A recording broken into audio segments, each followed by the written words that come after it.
يا حبيب الله.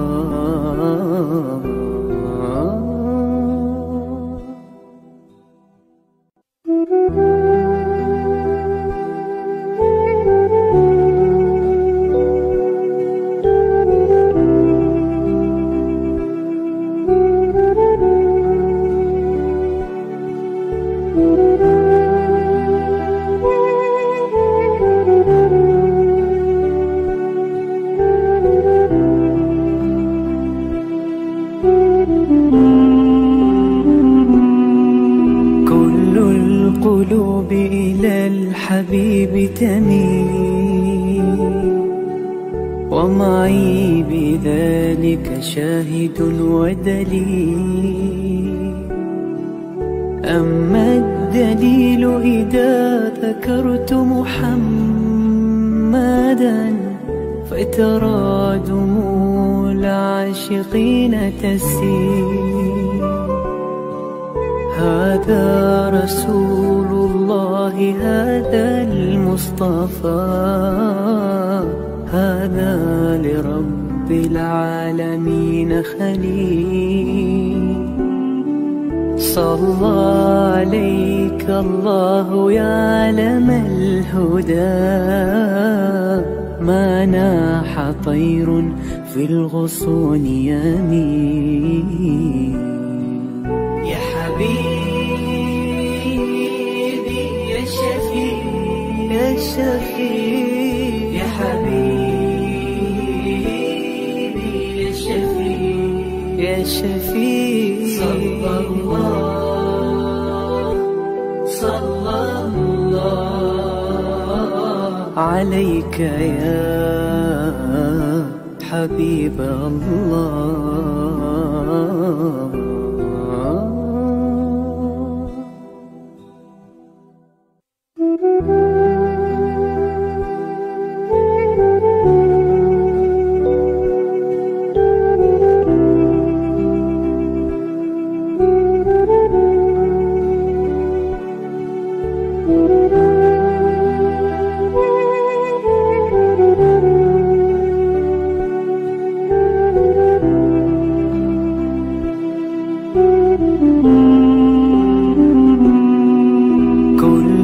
القلوب إلى الحبيب تميل، ومعي بذلك شاهد ودليل.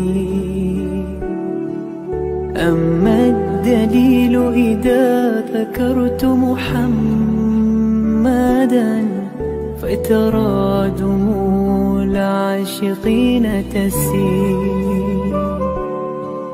هذا رسول الله، هذا المصطفى، هذا لرب العالمين خليل. صلى عليك الله يا علم الهدى، ما ناح طير في الغصون يمين. يا حبيبي يا شفيع يا شفيع، يا حبيبي يا شفيع يا شفيع. صلى الله عليك يا حبيب الله.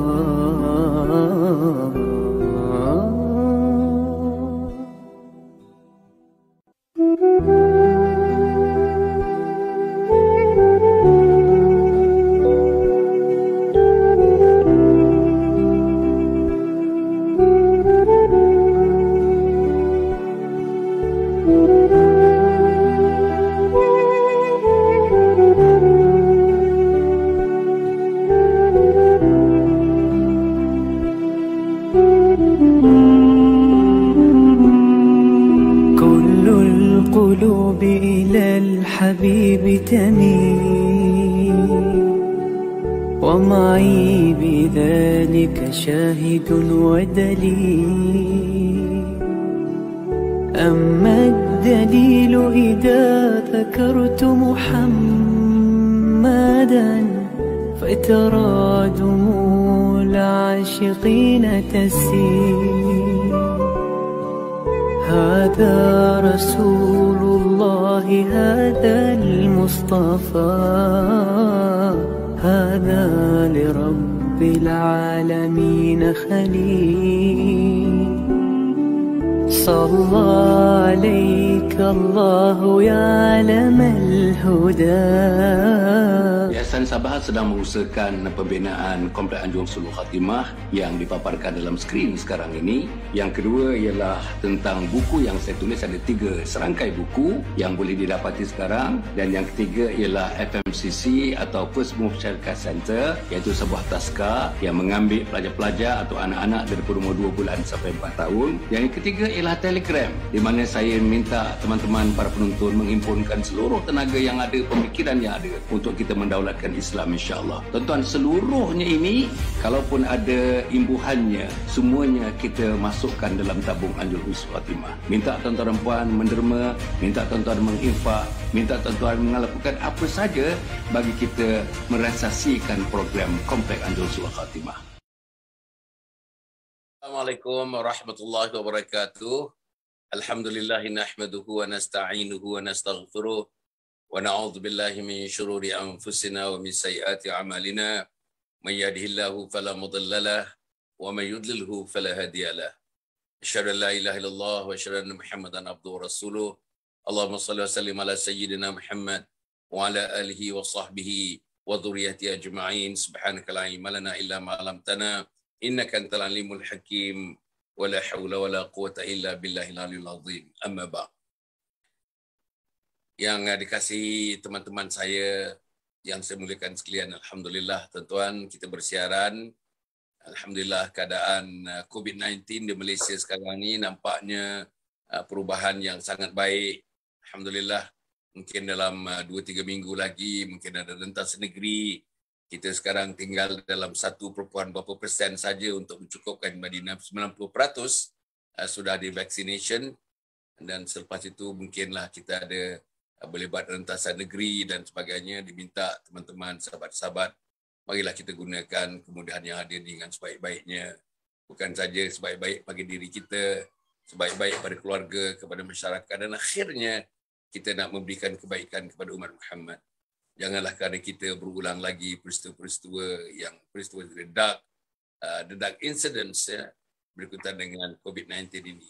Marilah kita menjaga di antara kita, saudara, pakai mask dan sebagainya. Jarak-jarakan sosial tu kita observe lah setakat yang mungkin. Dan pada masa yang sama, insya-Allah, saudara, kalau ada yang terasa-rasa atau tuan-tuan, ada tanda-tanda tu, cepat-cepatlah mendapatkan rawatan, insya-Allah. Inilah yang dinasihatkan kepada kita bila rentasan negeri nanti diizinkan, insya-Allah. Para penonton, pagi ini insya-Allah kita bersama dengan Al-Fadhil Ustaz Muhammad Nazri Abbas. Sekali lagi tuan-tuan dan puan, insya-Allah untuk membincang satu tajuk yang kita dah bincang sebenarnya minggu lalu, iaitu berbagai-bagai persoalan mengenai muhasabah. Saudara, dalam dunia moden yang kita terlibat dalam management, dalam project management, dalam berbagai-bagai lagi, tuan-tuan dan puan, dia ada namanya muhasabah, ada evaluation, appraisal. Itu perkataan-perkataan yang digunakan oleh management moden dan sebagainya. Tapi dalam Islam, saudara, perkataannya ialah muhasabah. Kita melihat apa yang sudah berlaku. Kita lihat sebagaimana apa yang berlaku itu sama ada di atas track ataupun sedikit keluar daripada track ataupun jauh daripada track dan sebagainya. Dan apa yang perlu kita ambil, tuan-tuan, kita ambil perhatian daripada itu, sebab apa yang kita lakukan dalam Islam ini bukan kita bertanggungjawab kepada pemunya projek manusia, bukan kita menjawab kepada orang yang menang tender itu, bukan. Tapi dalam Islam kita menjawab di hadapan Allah Subhanahu Wa Taala. Sebab itu muhasabah ataupun self evaluation ataupun self appraisal yang kita tuan baca dalam buku manajemen itu agak jauh berbeza dengan muhasabah juga, yang merupakan appraisal, yang merupakan evaluation kepada diri, yang mempunyai ciri-cirinya yang tersendiri yang membezakan di antara muhasabah dengan self appraisal, self evaluation, project appraisal sebagaimana yang didedahkan kepada kita. Jadi untuk membincangkan tajuk pagi ini, tuan-tuan dan puan, insya-Allah sebelum tu para penonton yang hormat Islam, saya ingatkan saja tu. Saya nak ingatkan, insya-Allah nanti pukul 9 tuan-tuan dan puan kita berjumpa live dalam TikTok. Satu hari sekarang ni tuan-tuan, insya-Allah mulai hari ni rasanya semalam tak sempat. Hari ni kita bersiaran 7 kali tuan-tuan dan puan. InsyaAllah ya pagi-pagi 7.30 nanti pagi-pagi kita uploadkan video. Saya dah rakam 15 siri tetap 1-2 minit setengah itu. Namanya ialah Sifat Anak Derhaka. Kemudian pukul 9 nanti live tuan-tuan. Hari-hari pukul 9 live.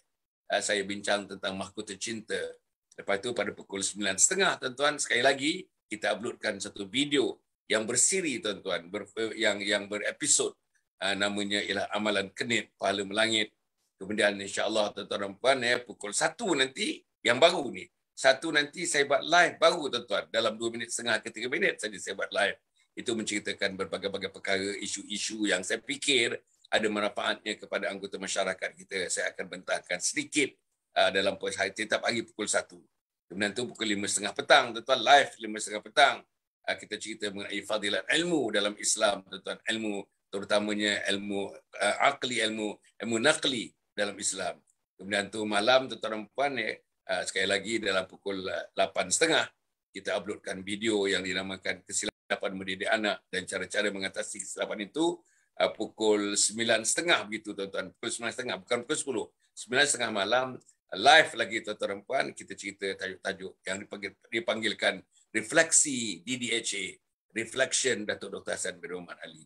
Jadi tuan-tuan dan puan yang mudah-mudahan marilah kita bersama-sama bawa anak-anak kita, bawa ahli keluarga kita untuk melihat dalam TikTok ni pendek aja tuan-tuan. Dia 3 minit, 2 minit, 1 minit. Begitulah tuan-tuan insya-Allah. Ustaz, kita nak mulakan tentang muhasabah ni Ustaz.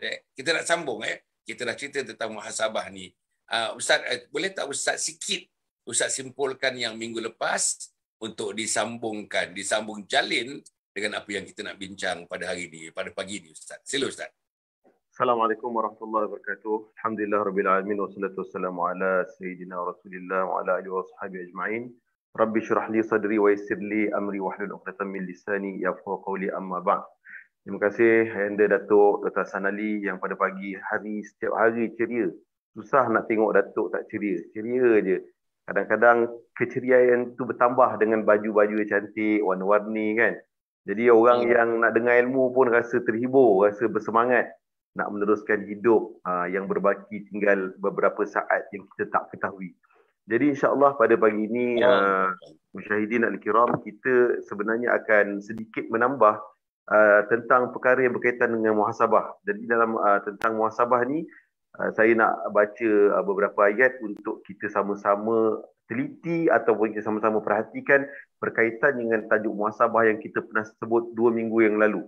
Jadi dalam satu surah iaitu surah Al-Anbiya ayat 47 Allah sebut wa nad'ul mawazinal qista liyaumil qiyamah fala tudlamu nafsun syai'a wa in kana mithqala habatin min khardalin ataina biha wa kafa bina hasibin. Dan ingatlah kami akan mengadakan neraca timbangan yang adil untuk menimbang amal makhluk-makhluk pada hari kiamat. Maka tidak ada diri sesiapa yang akan teraniaya sedikit pun. Dan jika amalnya itu seberat biji sawi sekalipun, nescaya kami akan mendatangkannya untuk ditimbang dan dihitung.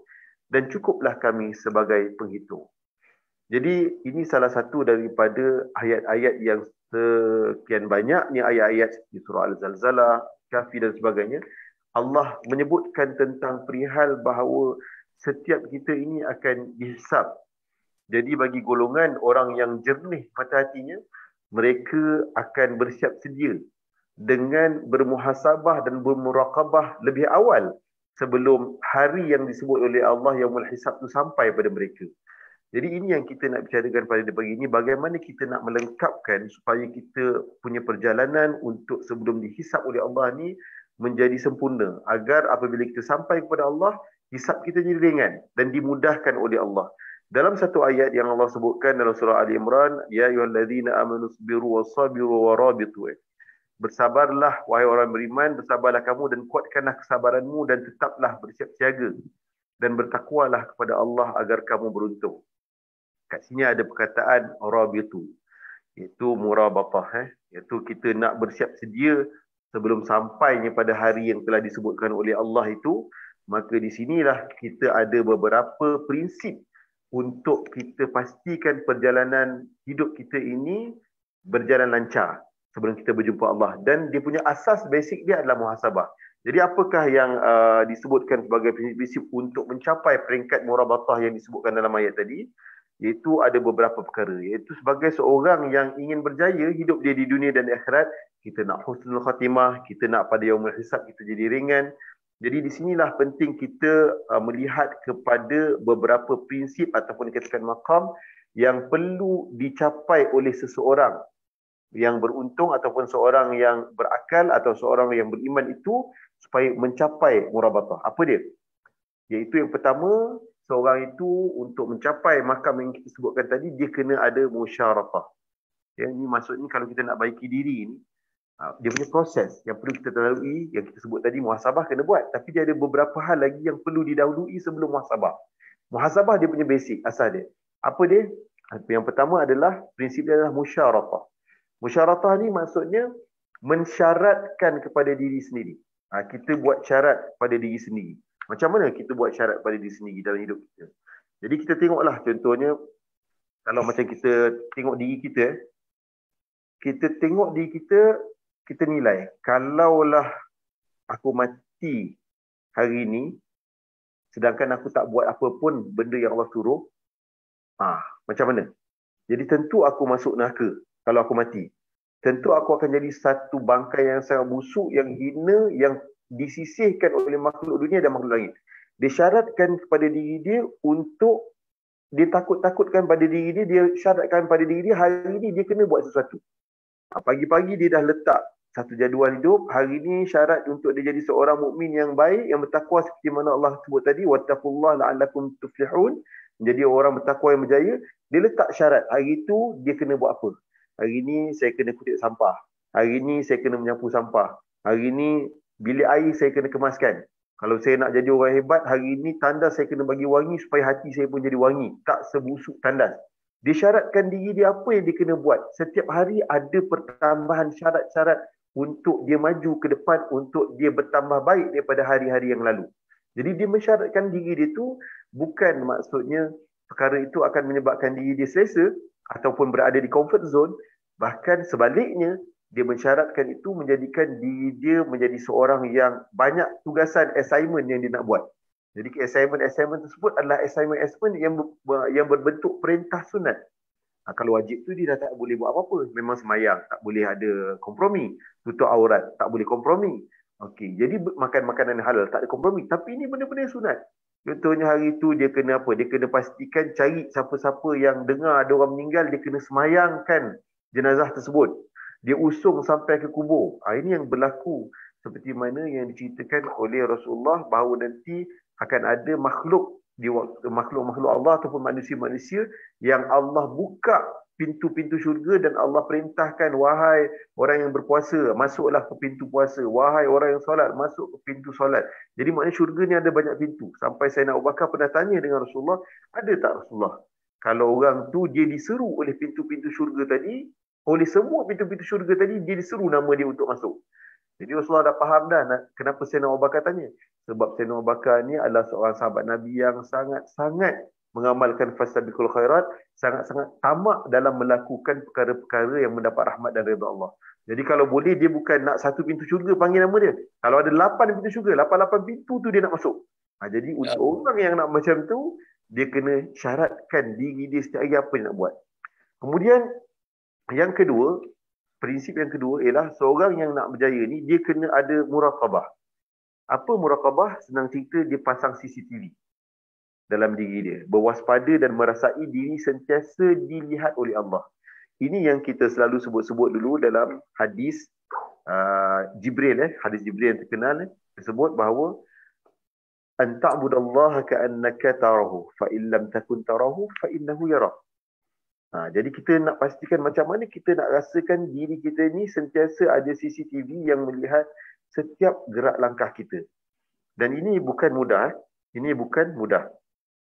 Untuk mengamalkan itu bukan mudah. Bahkan kalau kita perasan, dalam kita punya ucapan seharian pun, kita kadang-kadang lupa.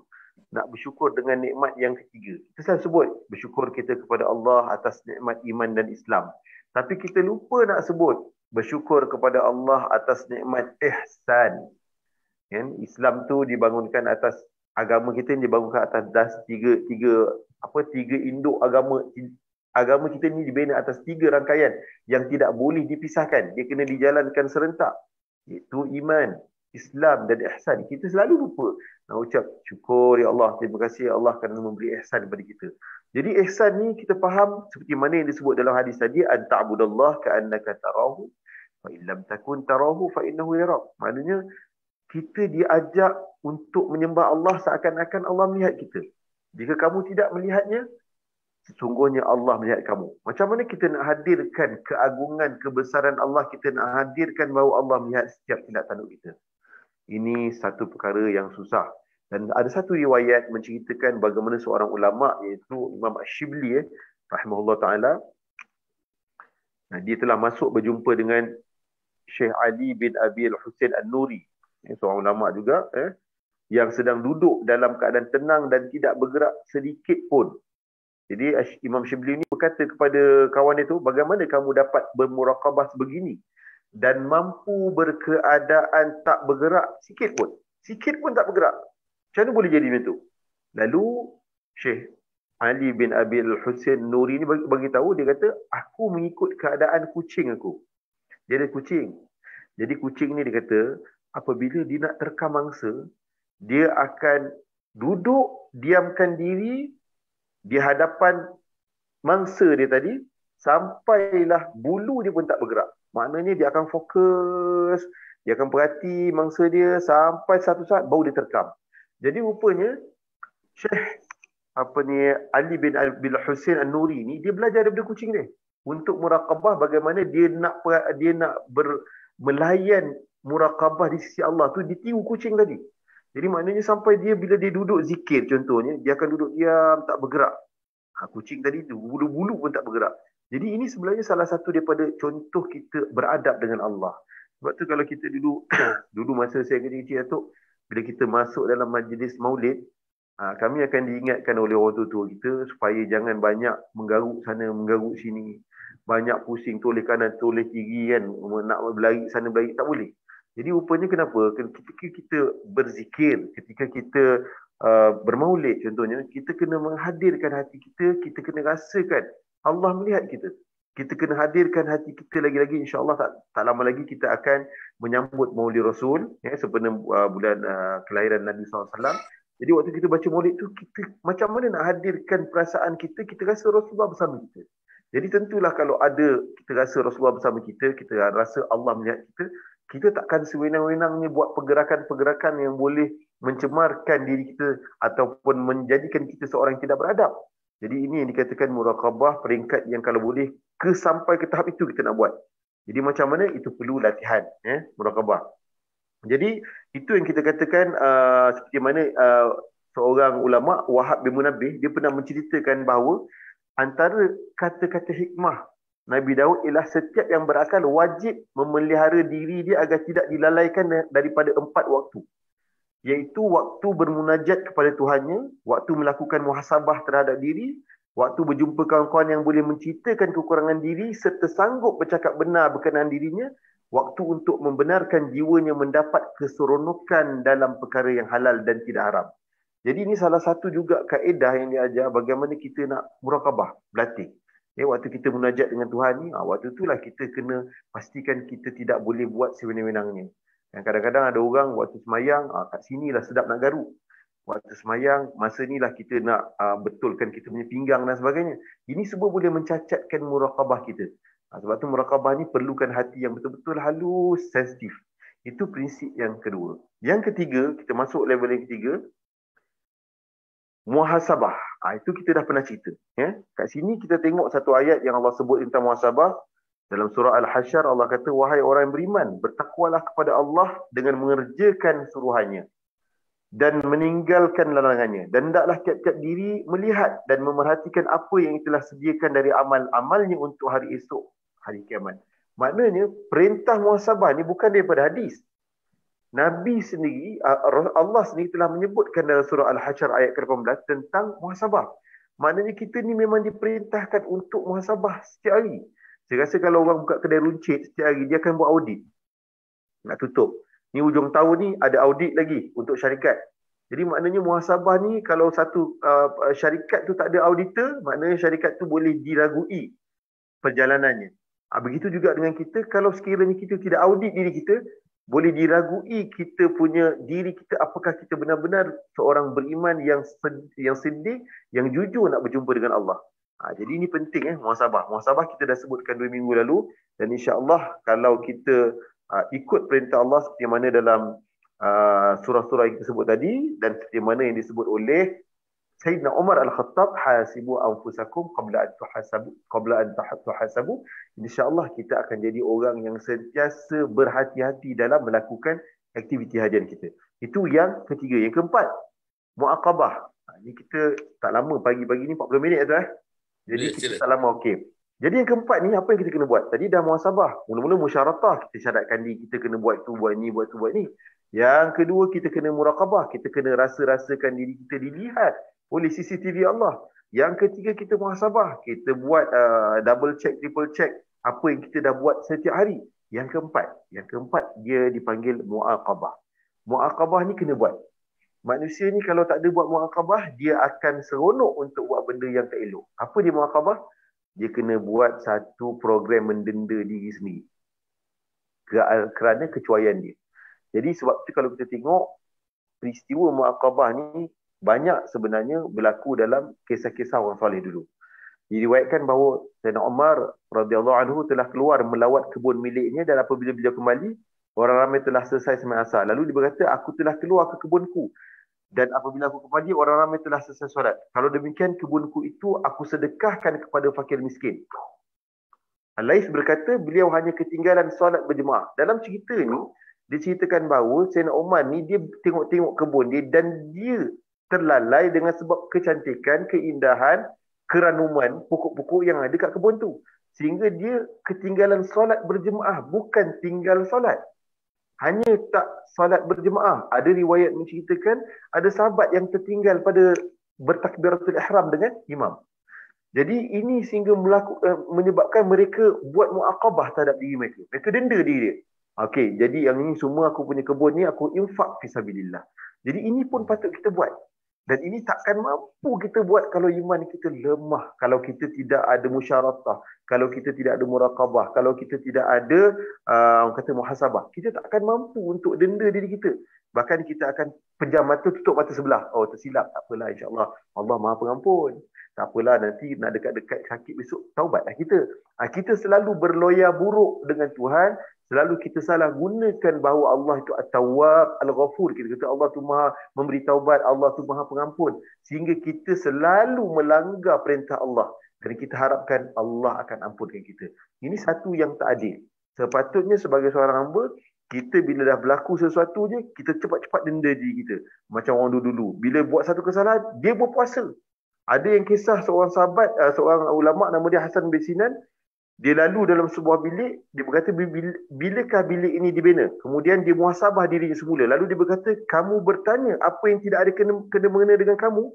Aku akan mendenda kamu dengan berpuasa selama 1 tahun. Lalu dia melaksanakannya. Tuan-tuan dan puan syahidin kiram. Bayang persoalan yang ditanya ni benda harus. Tapi berkaitan dengan dunia. Macam kita kata, bila rumah ni dibuat? Bila kereta ni dibuat? Benda harus. Tetapi bagi orang-orang muqarrabin, orang yang dekat dengan Allah, wali-wali Allah yang hebat darjat di sisi Allah, bagi mereka mempersoalkan perkara-perkara yang tak ada berkaitan, la ya'ni, yang tak ada berkaitan dengan diri mereka, itu satu pembaziran, itu satu dosa, sehingga mereka muaqabah diri mereka, dia puasa setahun. Bayangkan macam mana dia orang ni betul-betul serius nak jumpa Allah dalam keadaan diri dah terhisap, kalau kena hisap pun ringan. Ini sangat satu benda yang sangat dahsyat yang perlu kita buat. Okey, itu baru perkara-perkara yang harus. Bagaimana pula kalau benda-benda yang haram? Kita tak boleh cakap apalah. Kita tak boleh cakap apa kalau sahabat Nabi dulu terlihat betis perempuan lain. Terlihat, bukan nak tengok. Kalau kita tengok je tu, kita tak berjamah sekali. Sebab ada hadis kata, jangan pandang berkali-kali. Saya pandang sekali ya Ustaz. Jadi ini terpandang. naik atas bukit, meraung minta ampun, tak nak turun ke bawah. Sampai Allah turunkan Al-Quran, Allah ampunkan dosa-dosa dia. Jadi orang-orang begini, dia sangat, orang kata apa, sensitif untuk hati mereka tercacat dengan Allah. Jadi ini yang sebenarnya kita tak ada. Kita kadang-kadang di dunia ni, Datuk, sekarang ni, bukan sekadar kita mencacatkan diri kita mencacatkan hati orang. Dan kita tak rasa kita berdosa pun. Kita tak rasa pun bersalah kalau kita membawang. Kita tak rasa bersalah kalau kita hina orang. Tak rasalah kalau kita mengutuk orang. Jadi ini semua sebenarnya satu hal yang sangat membimbangkan. Istilahnya, guru saya kata, kita dah terkena balak maknawi. Balak maknawi paling bahaya. Okey, itu yang prinsip yang keempat. Prinsip kelima, kalau kita nak berjaya waktu kita hari Yaumul Hisab, kita kena buat mujahadah. Mujahadah ni apa? Seperti yang digambarkan oleh Nabi ketika pulang daripada Perang Badar, satu peperangan yang sangat besar, 313 lawan 1000. Dan tidak adil, tak seimbang, para sahabat waktu itu tidak mempunyai kelengkapan yang canggih berbanding tentera-tentera kafir Quraisy yang sangat hebat, kelengkapannya melebihi daripada apa yang ada pada para sahabat. Dah pulang, penat, luka, ada yang syahid. Nabi kata, raja'na minal jihadil asghar ilal jihadil akbar. Kita ni baru pulang daripada satu peperangan yang kecil menuju kepada peperangan yang besar. Jadi mana hati sahabat yang tak terkejut dengan peristiwa ni? Rehat pun tak habis lagi, luka pun tak sembuh lagi. Nabi kata ada peperangan yang lebih besar daripada ni. Yang lebih dahsyat, yang lagi hebat. Apa dia? Iaitu jihadun nafs. Jadi jihadun nafs ni adalah berperang dengan diri sendiri. Kita nak tampar diri kita nak tumbuk diri kita nak cubit diri kita. Bukan senang, susah. Yang ada pada diri kita ni, kita nak sedar diri kita ni ego, sombong, dendam, pemarah, bakhil, suka ujub. Bukan senang kita nak rasa diri itu sehingga kita buat muaqabah pada diri kita. Jadi untuk mujahadah melakukan satu perkara tu, yang ini yang sebenarnya Allah tengok. Bahkan dalam Al-Quran Allah kata, Allah akan memudahkan laluan orang-orang ataupun hamba-hamba Allah yang bersungguh-sungguh melawan hawa nafsunya untuk menuju jalan Allah. Jadi kat sini, tuan-tuan yang kasih sekalian, janganlah kita rasa tertekan bila kita nak buat ketaatan kepada Allah, kerana walaupun kita belum betul-betul dapat feel ibadah yang, ataupun amal kebaikan yang Allah perintahkan tu, walaupun kita buat tu dalam keadaan terpaksa, kita buat tu dalam keadaan kita bukan serius nak buat, tapi sekadar kita nak paksa diri kita, jangan takut, di situ ada pahala. Yang pahala mujahadah tu Allah kira. Bahkan syarat untuk menjadi la'allakum tattaqun tadi, la'allakum tuflihun tadi, syaratnya wajib mujahadah. Yang ini Datuk, saya tengok dekat sekolah-sekolah tidak diajar. Tak diajar. Bukan tak diajar dari sudut teori, tapi tak diajar dari sudut praktikal. Sebab masa saya belajar di universiti dulu, dia ada cerita pasal mujahadah. Tapi macam mana nak aplikasikan mujahadah tu? Itu tak diajar. Jadi yang ini sensitif. Sepatutnya kalau kita tengok macam mana pondok-pondok dulu, mujahadah tu wajib buat. Macam dulu diceritakan seorang nak belajar dengan tuan guru dia kena mujahadah buat khidmat kat rumah tuan guru dia. Yang ini orang kata manipulate, kan? Guru manipulate anak murid. Tapi dulu dia ajar untuk mujahadah berkhidmat dengan guru dia supaya ilmu yang dapat tadi berkat. Jadi mujahadah, tolong mujahadah. Okey, itu yang keempat. Di sampai kelima. Yang keenam, yang terakhir, apa dia? Yang keenam adalah mu'atabah. Mu'atabah ni apa dia? Mu'atabah ni ialah mencela ataupun menghina diri sendiri. Selalu kalau kita pergi mana-mana program-program yang orang kata untuk membina semangat, kadang-kadang lah, bukan semua, kita akan tengok, okey, bagi tahniah pada diri sendiri, bagi ucapan appreciate pada diri sendiri. Itu biasa kita tengok. Tujuannya adalah untuk memberi semangat pada diri sendiri. Bagi saya tidak salah, tapi kalau kita tidak masukkan elemen mu'atabah, iaitu mencela dan menghina diri sendiri kepada Allah, bukan infinity complex, maksudnya kita mencela diri kita di hadapan Allah, ini suatu yang tidak seimbang, sehingga boleh menjadikan kita ini jadi seorang yang berubah menjadi seorang ego. Apa bukti bahawa ini penting? Kita tengok bagaimana Sayyidina Abu Bakar As-Siddiq, orang yang paling dicintai oleh Rasulullah SAW. Dia kata apa? Siapa yang memarahi dirinya sendiri kerana Allah, Allah akan menyelamatkannya dari kemurkaannya. Ini kata Sayyidina Abu Bakar As-Siddiq.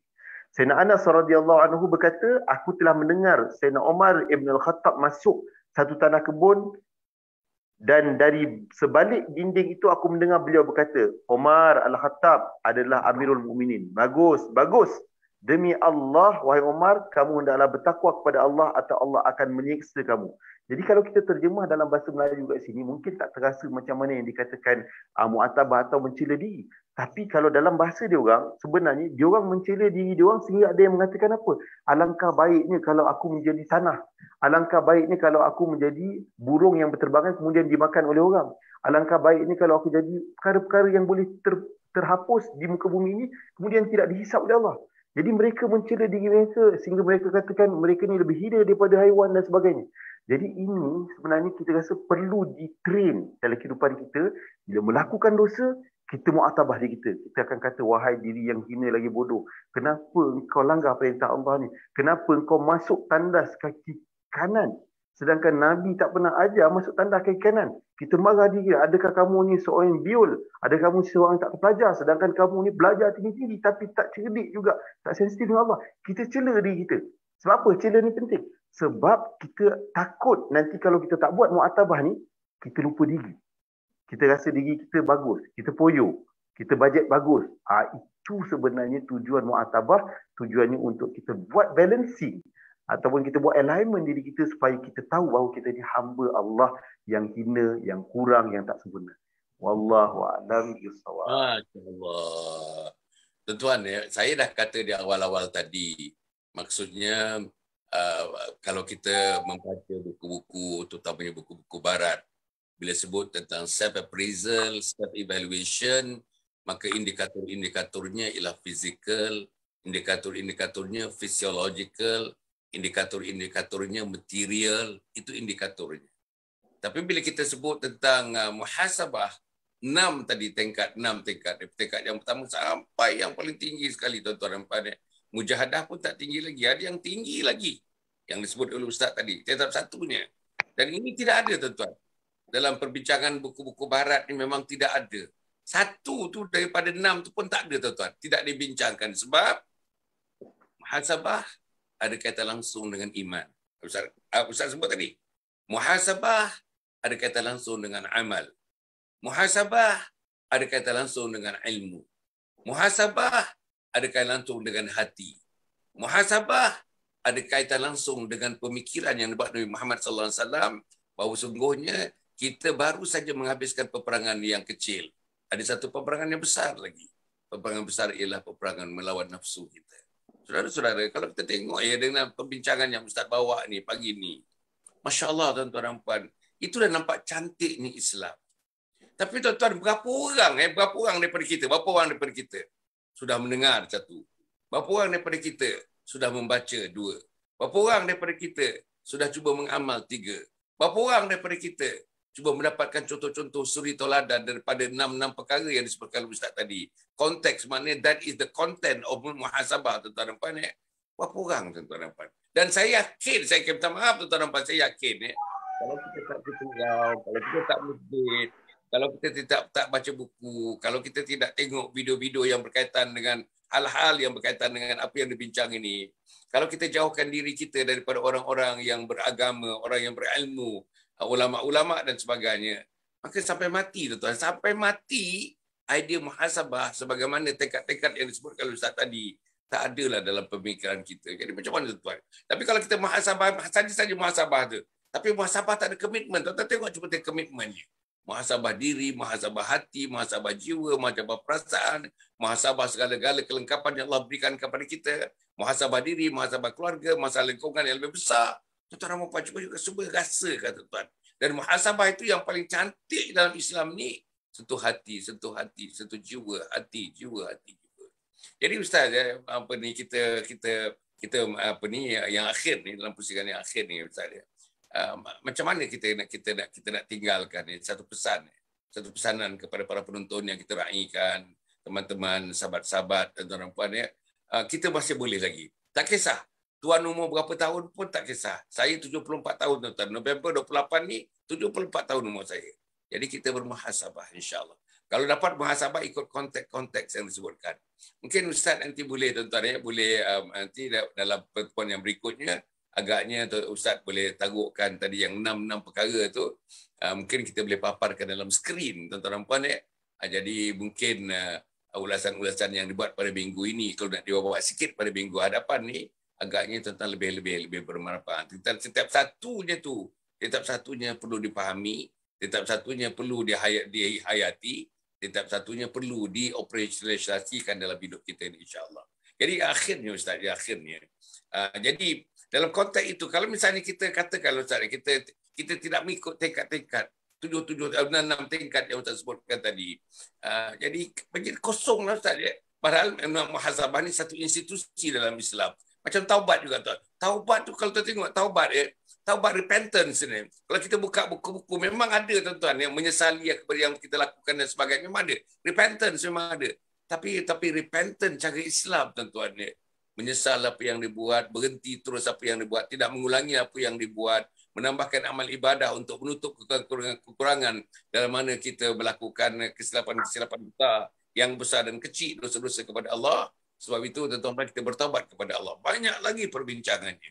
Jadi Ustaz, soalan saya yang terakhir ni ialah, apa nasihat kita kepada sahabat-sahabat, kepada teman-teman yang belum lagi meneroka bidang yang begitu luas dalam Islam ini? Salah satu daripada konten sebagai Muslim ialah bermuhasabah. Apa nasihat kita Ustaz? Pada adik-adik kita, pada orang muda kita, orang muda macam Ustaz lah, yang 30-an dan awal 40-an dan sebagainya. Macam mana Ustaz? Kita melihat bahawa Allah yang Maha Pengasih lagi Maha Penyayang ni, dia tak mahu kita ni terbenam dalam kemurkaan dia. Sebab tu tugasan ataupun assignment penting yang Allah bagi kepada umat manusia ni adalah projek mega menyelamatkan diri dan keluarga daripada neraka Allah dan murka Allah. Wa anfusakum wa ahlikum nara. Jadi oleh itu kita perlu faham, perlu baca ayat tu, perlu tahu, faham betul-betul, renung betul-betul apa tugasan kita. Jadi yang menentukan seorang tu dia punya hidup dia okey ataupun tak okey, lurus ataupun bengkok, ialah apabila dia tahu apa tujuan dia dihidupkan. Persoalan ini very simple. Tapi kalau kita tanya ramai orang dia sebenarnya tak tahu kenapa dia hidup. Sebab tu dia punya hidup bergantung pada hobi dia. Kalau dia kata saya nak besar sebagai seorang jago bola sepak contohnya, maka dia pun akan set kehidupan dia ke arah itu. Sampai semua susu galur keturunan Ronaldo dia tahu. Contohnya kan. Jadi maknanya sebab dia punya tujuan hidup tu dia tak faham sebenar-benarnya apa. Jadi bagi orang-orang yang orang kata faham bahawa tujuan kita hidup adalah sebagai hamba dan khalifah Allah ni, mari kita sama-sama lihat apa yang terjadi pada diri kita dan pada alam sekeliling. Contohnya Allah dah bagi kita satu peringatan, iaitu melalui COVID. COVID ni sebenarnya tuan guru yang hebat. Kalau kita anggap dia musuh, sebenarnya rugi. Kenapa kita tidak anggap bahawa dia adalah tentera Allah? Kenapa kita tak anggap bahawa dia adalah satu madrasah yang Allah utuskan kepada kita? Sebab kalau kita baca sejarah pun, ini saya rasa mungkin pertama kali dalam sejarah dunia, wabak melanda dalam tempoh yang begitu lama. Yang mana kita kalau buka kisah-kisah wabak yang terjadi pada dulu-dulu, tak ada sampai bertahun-tahun begini. Ini kali pertama kita tengok. Dan apabila ini berlaku, cuba kita ambil positif. Kita ambil positif. Jangan kita seronok-seronok kita nak berjalan, kita nak apa orang kata dine in kan. Tapi kita fikir apa tujuan Allah hantar makhluk yang bernama COVID ni. Tujuan dia untuk memberitahu pada manusia, wahai manusia, makhluk ni boleh berperanan untuk memusnahkan kamu. Jadi kembalilah kamu kepada aku. Allah suruh kita takut dan besarkan dia. Jadi untuk itu, kita kena faham bahawa jangan rosakkan fitrah kita. Fitrah kita ni kalau tak rosak Datuk, insya-Allah. Kalaupun kita tak, orang kata apa, tak baik, tapi insya-Allah kita akan jadi baik kalau fitrah kita rosak. Jadi kena layan fitrah tu dengan cara kita jangan hindarkan diri daripada kebaikan-kebaikan yang datang kepada kita. Bila datang COVID, jangan kita nampak dia negatif. Cari yang positif. Bila kita ada peluang berkawan dengan orang baik, kita berkawan dengan orang baik. Sebab tu Ibnu Mubarak cakap, seorang ulama besar, rahimahullah ta'ala, dia kata apa? Orang yang soleh sentiasa terdorong nak buat kebaikan. Secara tabi'i. Tapi orang-orang umum ataupun awamul muslimin, dia akan mendorong kepada kebaikan melalui paksaan. Itu yang dikatakan tadi mujahadah. Jadi maknanya untuk orang-orang awam macam kita ni, we have no option. Kalau kita nak buat satu kebaikan tu, memang kita terpaksa memaksa diri kita. Sebab kita belum lagi dapat halawatul iman, kemanisan iman macam mana orang saleh. Jadi orang saleh ni bukan dia tak pernah paksa dia dah lalui fasa-fasa tu dah. Asam garam kehidupan dalam untuk menjadi orang saleh tu. Cuma kita awam muslim ni akan melalui fasa-fasa jemu, boring, bosan, tension, nak buat benda baik. Jadi apa yang kita kena buat? Mujahadah. Sebab tu ilmu mujahadah ni bagi saya satu subjek yang sangat besar perlu diajar dan dipraktikkan di sekolah-sekolah.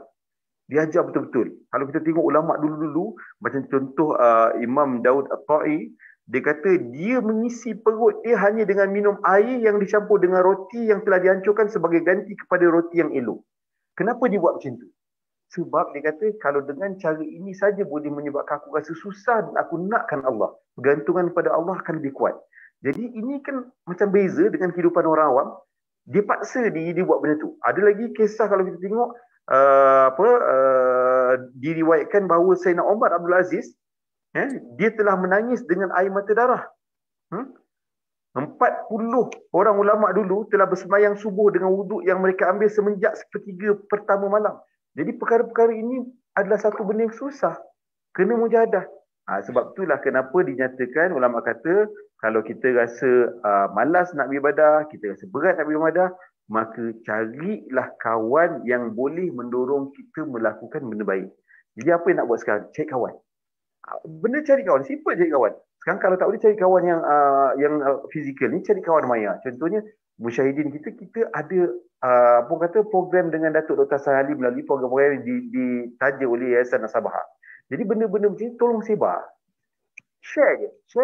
Sebar, bagi tahu korang nakkan ilmu tak? Percuma je ni. Jadi share sebab kita dah direkod. Kita ajak kawan-kawan kita berdamping dengan perkara-perkara baik melalui elemen maya ataupun dengan apa-apa saja. Jadi perkara pertama nak kena buat, very simple, cari kawan-kawan yang positif. Supaya kita boleh jadi orang yang positif. Itu benda step paling mudah. Kalau kita step-step lain, insya-Allah kita akan berada di sesi yang lain. Wallahualam bissawab. Alhamdulillah. Para penonton yang hormati sekalian, insya-Allah tuan-tuan dan puan kita bersyukur pada Allah Subhanahu Wa Taala. Kita mendengar tuan-tuan pagi ni pagi-pagi tuan-tuan program malam tuan-tuan, program malam kita tangguhkan program malam yang namanya Salam Husnul Khatimah tu, dan kita akan buat bila ada program-program yang melibatkan tuan-tuan dan puan kuliah maghrib di masjid direct ataupun live ataupun kuliah selepas Isya live atau kuliah subuh live, itu kita akan cover nanti tuan-tuan puan, insya-Allah. Itu akan kita buat melalui notifikasi poster-poster yang kita buat. Tetapi program yang biasa tuan-tuan puan yang kita buat minggu-minggu yang lepas, bulan-bulan yang lepas selama hampir 2 tahun ni, kita tangguhkan sebentar. Tapi program pagi ni yang pukul 7 ni yang dipanggilkan Titisan Embun Pagi ni bersiaran seperti biasa. Untuk program yang hari Khamis ni tuan-tuan minggu pertama, minggu ketiga ini Ustaz Al-Fadhil Ustaz Muhammad Nazri. Lepas tu minggu kedua diselang-seli. Minggu kedua dengan minggu yang keempat Ustazah Umi Kalsum Husin. Tuan-tuan nampak Ustazah Umi Kalsum Husin. Jadi kita alternatekan antara Ustaz Nazri dengan Ustazah Umi Kalsum, insya-Allah.